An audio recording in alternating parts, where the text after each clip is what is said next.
Hi there, friends. Welcome to our show. So happy you've joined us for this weekend edition of Jamaica Magazine. I'm your host, Theodore Henry.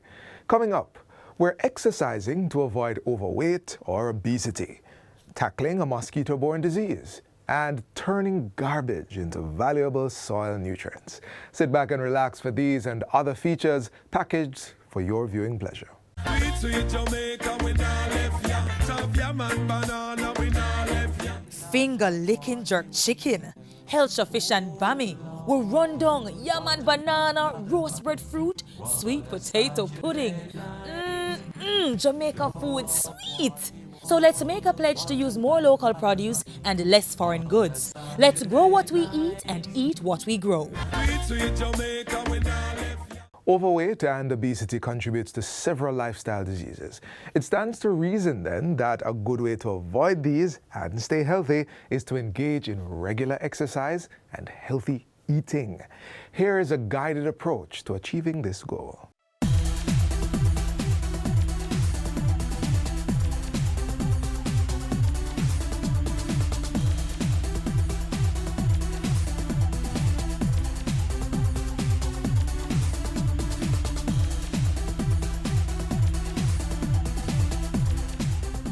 You want this lean, muscular physique and well-toned body, framed for the beach, carnival parade, or just your regular dressed down or formal attire. You want to cut the fat and develop that noticeable defined muscle and shape, but not significant muscle size. There's nothing wrong with any of that, as long as you remember the most important thing is not a summer or designer body, but rather a healthy body. By doing efficient exercises and controlling your weight, you can expect to safely lose between 1 and 2 pounds a week on your journey to a more fit body. But doctors recommend that you should not lose more than 1 to 2 pounds per week. For many people, even this rate may be too aggressive in terms of dietary and exercise modifications. That body is not just going to come overnight. It's not going to come within 2 weeks or a month, depending. It all depends on the type of activity you do, how you do it. Within 2 months, if you stick to your exercise program and if it's done properly, you will see and feel results. Before starting any structured exercise program, however, persons should first consult with their doctor. The reason why we need a medical approval from our doctor is that a lot of us have pre-existing health conditions and some of us are not as fit as we think. For example, in Jamaica, 4 in 10 is hypertensive and they don't know it. And it's the same with diabetes, 4 in 10 and don't know it. And our stats tell us 7 out of 10 Jamaicans die from a chronic disease.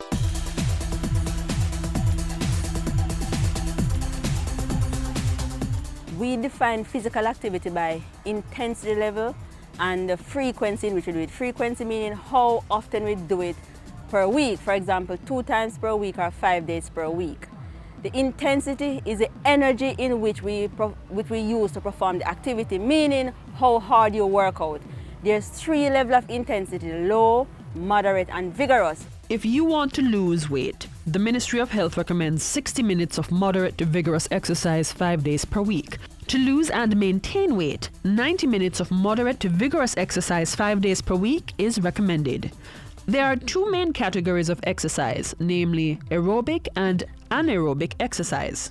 What this is saying that the body needs oxygen to break down fat that is stored in the body. All the calories stored in the body as fat need oxygen to break it down, that is in the tissue. So if you want to lose weight, you must do the aerobic activity to burn that fat that we use as energy when we're doing the activity. So the type of activities are like swimming, running, dancing. It is normally done for a long period of time. When you decide to lose weight, you want results. Results keep you motivated and on track. Cardiovascular exercises are part of the aerobic category and they help you trim down by burning extra calories. While this helps shed excess fat and strengthens your cardiorespiratory system, it won't build the tone in your muscles that you're after. Now, when we talk about anaerobic activity, it is activity that does not need oxygen. It's quick, it's fast, it's snap. So most of the time, that activity will help to tone the muscles that we're looking for. But you cannot tone unless, we lose that fat. So you need to do the aerobic activity, then you do the anaerobic activity, which is like the weightlifting, the squats, the push-ups, the jumping, so that now You lose with aerobic and then you tone with anaerobic. Calories are the name of the game when you're trying to lose weight. Eat fewer calories than you burn and the scale will respond. Generally, we work with a 2,000 to 2,500 caloric intake per day for the general population. But for each person, their caloric requirements is different because we calculate it based on your specific age, your height, weight, gender, and how physically active you are. Females generally eat less because they carry less muscle mass than men, and so they weigh less. The range is different.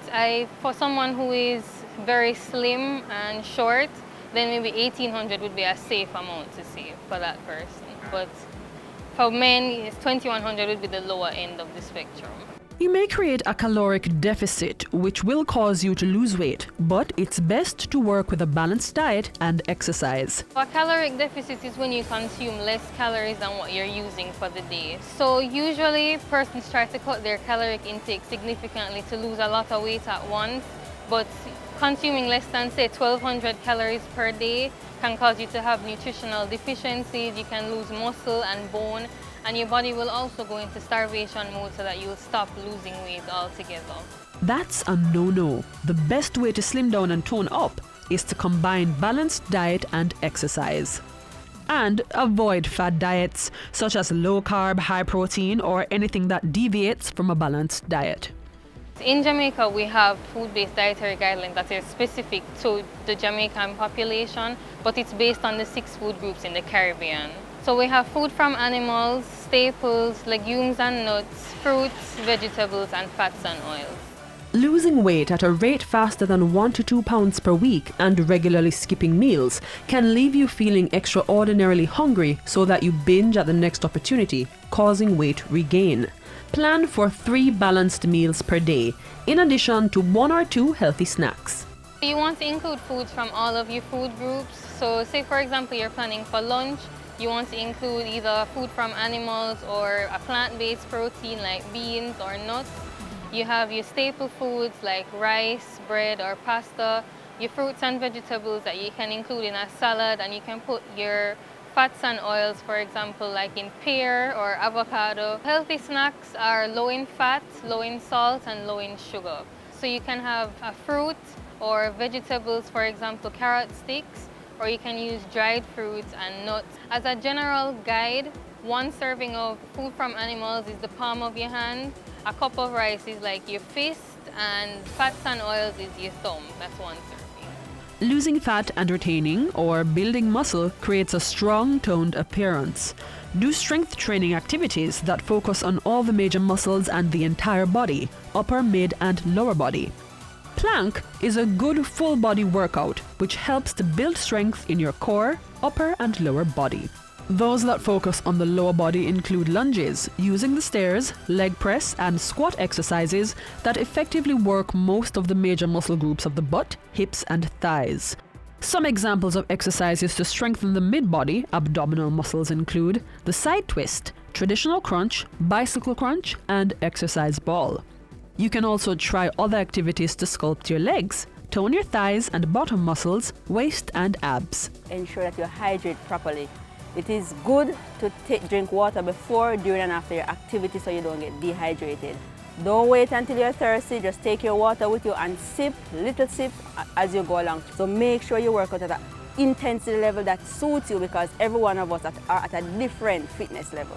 Getting and staying fit is a lifestyle change, so you have to make exercise a part of your daily routine and eat a balanced diet daily for a happier, healthier you.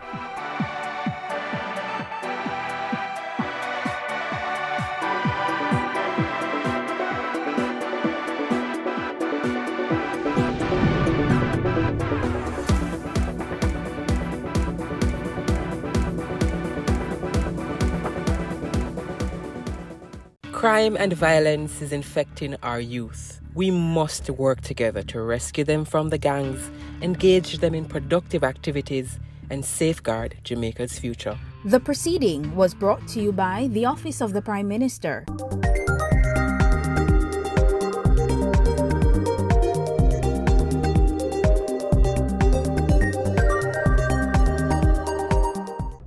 look inside the drum. Those are the Aedes aegypti larvae, the one that causes dengue fever. If all of these larvae mature to be adults, and if the female larva bites someone with the dengue fever, it will acquire the dengue virus. And if that mosquito bites you, you will get it. Dengue fever? Yes. Help prevent the spread of dengue. Clean up your home and community. Destroy mosquito breeding sites. Protect yourself from mosquito bites. Prevent dengue fever. Taking responsibility for our health is important and requires us to be on guard for all potential risks. Up next, we are exploring prevention and care as it regards to dengue fever, a mosquito-borne viral disease.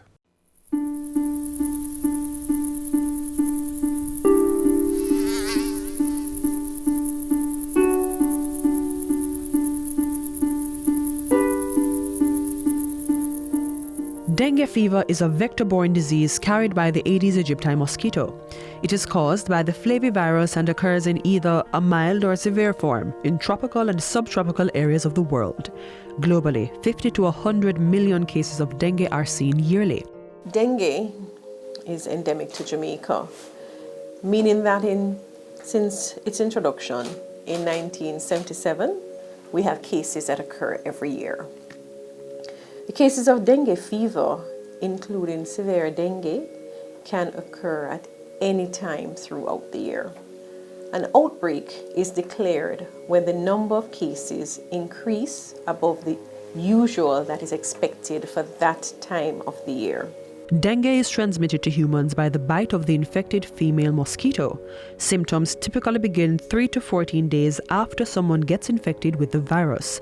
Symptoms can last from 2 to 7 days. The incubation period is usually 4 to 10 days, and illness begins abruptly, and there are essentially 3 phases of the illness.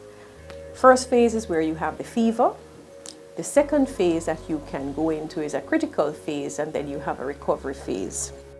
Over 70% of persons who contract the disease usually experience mild symptoms. Persons affected by the mild form of the disease may experience fever of 40 degrees Celsius or higher, headache, muscle pain, and bone and joint pain. Some people may also experience nausea, pain behind the eyes, swollen glands, vomiting, sore throat, rash, and diarrhea. So you can see that it's a range of symptoms that can present, and therefore, when you initially present with dengue, it may be seen as different illnesses. It may be seen as gastroenteritis, it may be seen as an upper respiratory tract infection, or it can be seen as dengue fever. To be on the safe side and put speculations aside, persons who start experiencing symptoms are advised to visit their health facility or doctor for medical advice and treatment. If indeed you have dengue, do not self-medicate with treatments that can worsen your illness or cause bleeding. So be sure to have a discussion about dengue with your doctor. The Health Ministry says doctors who recognize the presence of a fever should also have a high suspicion for dengue and treat with the necessary precautions. For mild cases of dengue, persons may treat themselves at home with specific types of over-the-counter medications, but heed the warning.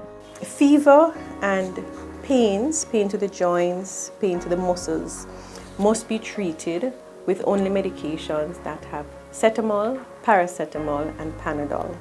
You can also use tepid sponging, fan therapy, and increased fluid to assist with decreasing the fever. Do not use medications that contain aspirin and other non-steroidal anti-inflammatory drugs such as ibuprofen and diclofenac. You must read your labels carefully.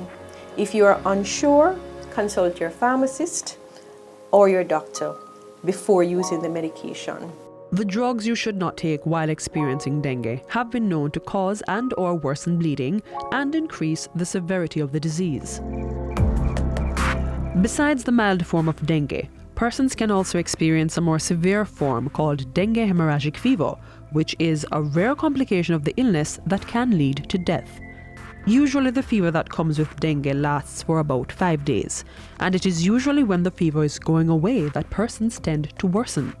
Warning signs include persons not eating, experiencing persistent vomiting, lethargy, restlessness, shortness of breath, pain in the abdomen, or tenderness in the abdomen.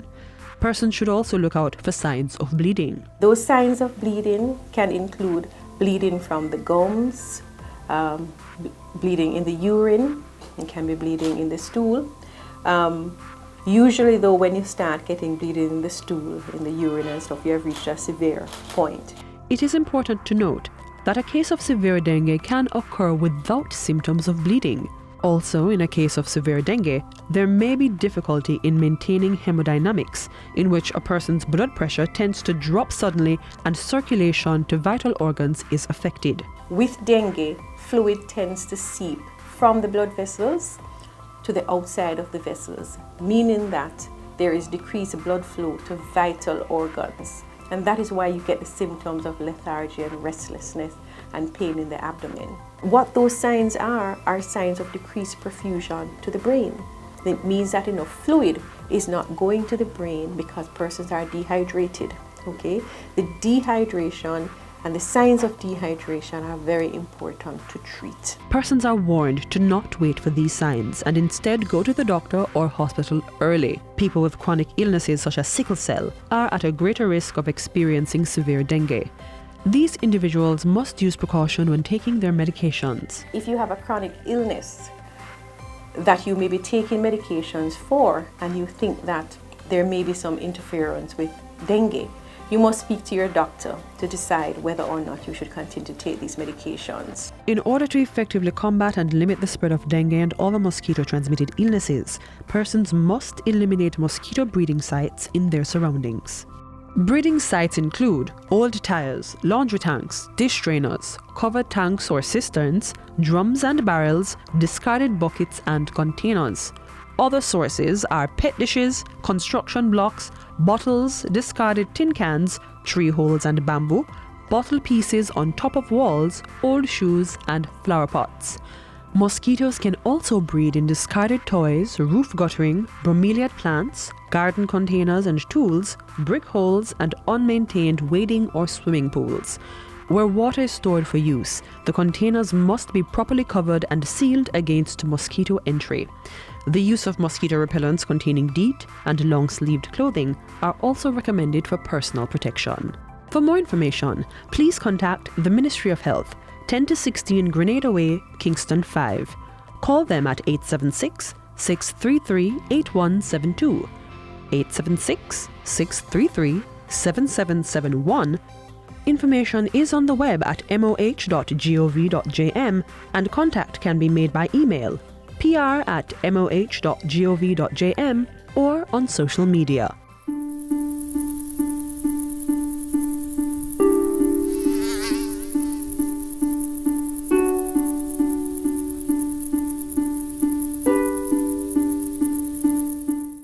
If you no want pop down and fenke, you fi burn mosquito and run with dengue. So no make water cycle in open container. For them we read up under the danger. Usher them out, run them away. Trap them with the zapper and down them with spray. Use mosquito net and mosquito screen. Protect your household, now make them come in. If you no want pop down and fenke, we fi burn mosquito and run with dengue. If pain lick your head and your joints and your eye, and you want fever vomit and your temperature high, it could be dengue, don't hesitate. See a doctor, don't self-medicate. For some painkiller can make you bleed and you will try to recover and no succeed. We no want pop down and fenke. We fi burn mosquito and run with dengue. A message from the Ministry of Health.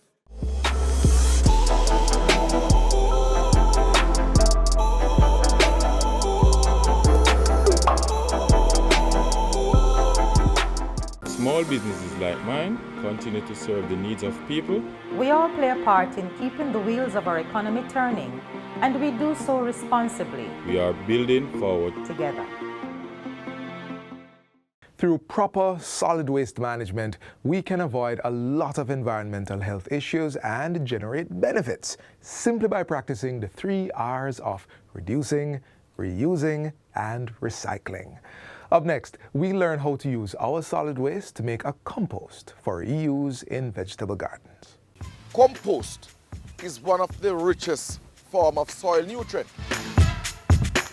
So here we are buying fertilizer for huge sums of money, when in fact we are throwing away something which is richer in many regards than what we are buying, spending hard cash for.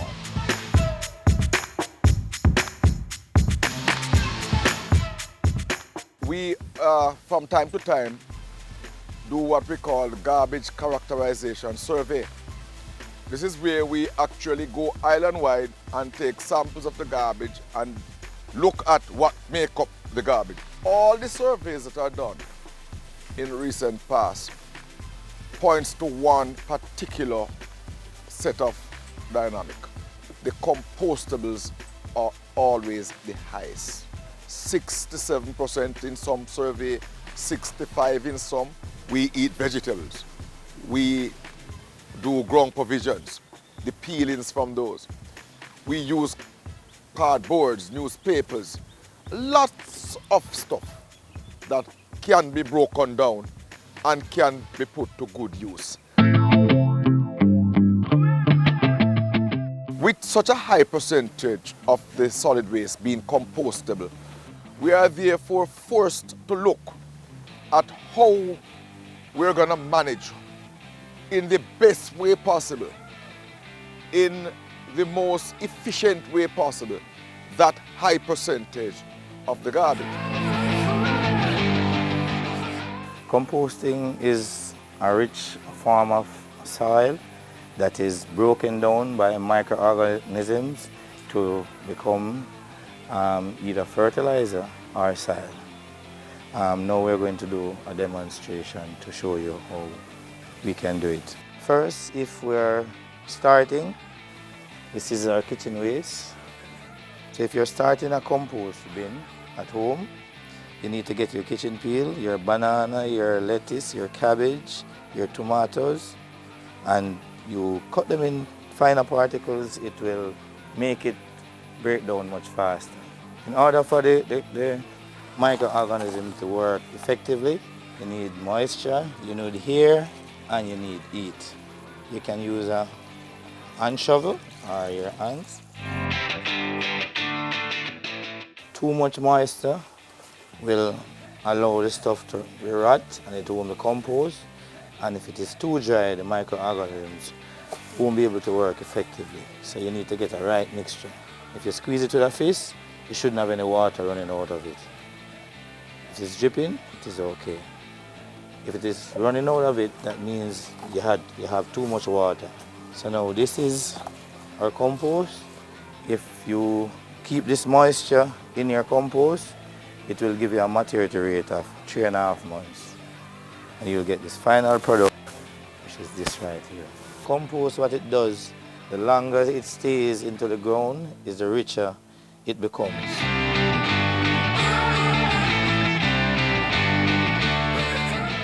We're going to demonstrate how we use our compost for potting. We're going to pot a few plants using our compost. This plant is called spider fern.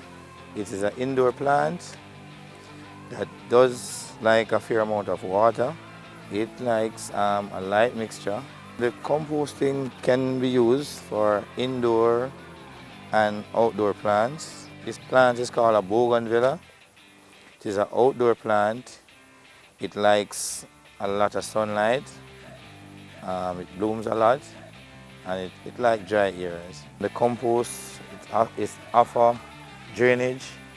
It doesn't keep the water too long. This is now 6 weeks old, and this is 3 weeks after being planted as a seedling, using our compost.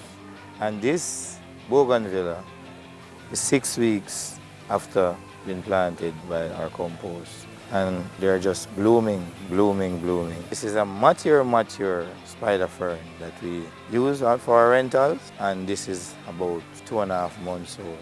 At the NSWMA, the parks that we manage, the beautiful flowers that you see there, the composting that is used to fertilize these plants are actually done within the department here at Parks and Gardens.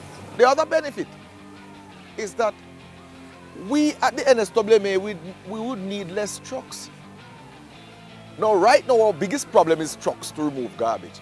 Can you imagine if we could take out the 67%, which we could convert at source? What that would do to our national budget? Gas oil, repairs of trucks, labor to work on the trucks. Just look at it. It is huge savings that could come.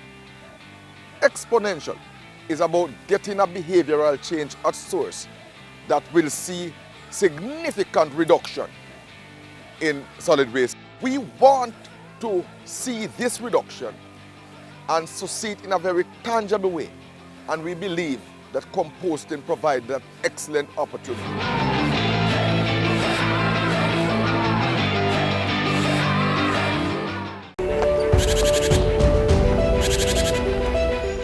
The Wildlife Protection Act is a piece of legislation here in Jamaica. It was enacted in 1945 that tries to look at our animals or wildlife on the island of Jamaica and try to ensure that they are conserved to some degree and not overexploited. So they're also, as an island, we have a lot of unique species. And if we lose those species on the island, it's gone to the entire world. So that is also one of the reasons why we have this piece of legislation, to ensure that Jamaica can maintain its wildlife and preserve the wildlife for future generations. In the Jamaican context, being an island, being very small, some persons have never left the island before, and so Jamaica seems big, but Jamaica is really very small. We have a lot to lose. We have a lot of resources and we have a lot to lose. So we're encouraging the public not to overharvest, not to go against the Wildlife Protection Act and take animals that are considered protected species. And if animals are in a vulnerable situation where you think they need assistance, we encourage persons to first contact NEPA at 754-7540 and ask for assistance, especially if those animals have the potential of doing harm or being dangerous.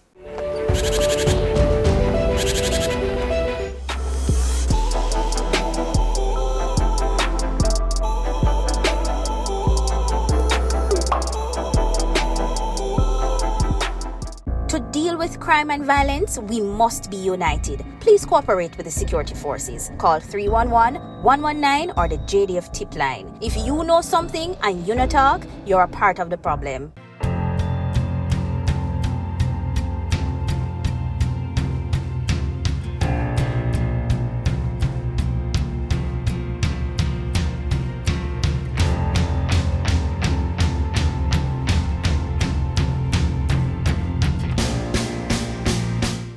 And this is where our journey ends today inside Jamaica Magazine.